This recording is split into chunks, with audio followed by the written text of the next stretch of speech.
The Energy Cabinet Secretary Charles Keter and his Principal Secretary had a difficult time before the Senate Energy Committee justifying the government's payment of 5.7 billion shillings for the L.Turkana wind power project. Alex Mwangi sat through the committee's hearing, where questions emerged on who contracted the Spanish firm involved in which the project which eventually went bankrupt.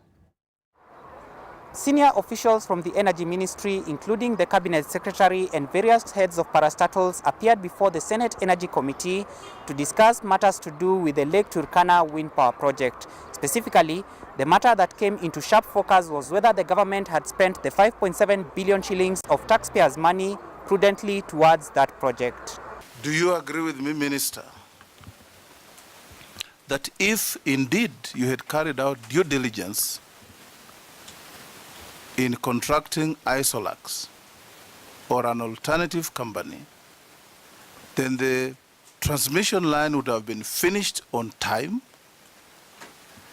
then power generated would have been fed into the grid, and therefore the public and the taxpayer would not have paid 5.7 billion to L.Turkana wind power for deemed generated power.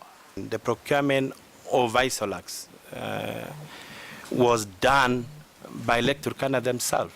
Isn't it negligence, if what you are saying is true, for the government to ask a private company to go and procure a contractor for them for a government project?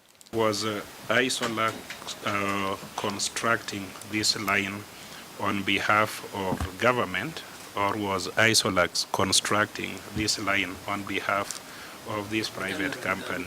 And when they went to bankruptcy under the commercial contract, there was a performance guarantee which we cashed, about 2.8, which we cashed. And I know the Dracomans have done the due diligence along the way because of what all of us remember about the meltdown.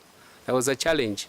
So the issue of L.Turkana wind power contracting Isolax is fallacious.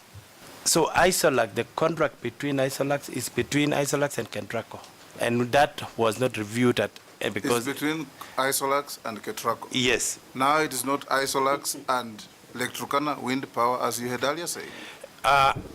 You see, distinguished chairman and senators. And you are just. I'm saying yes. The energy officials have been given 10 days to provide contract documents between L.Turkana wind power, Isolax, the Chinese firm that took over after Isolax went bankrupt, as well as documents from the National Treasury for financing of the 310 megawatt wind power project.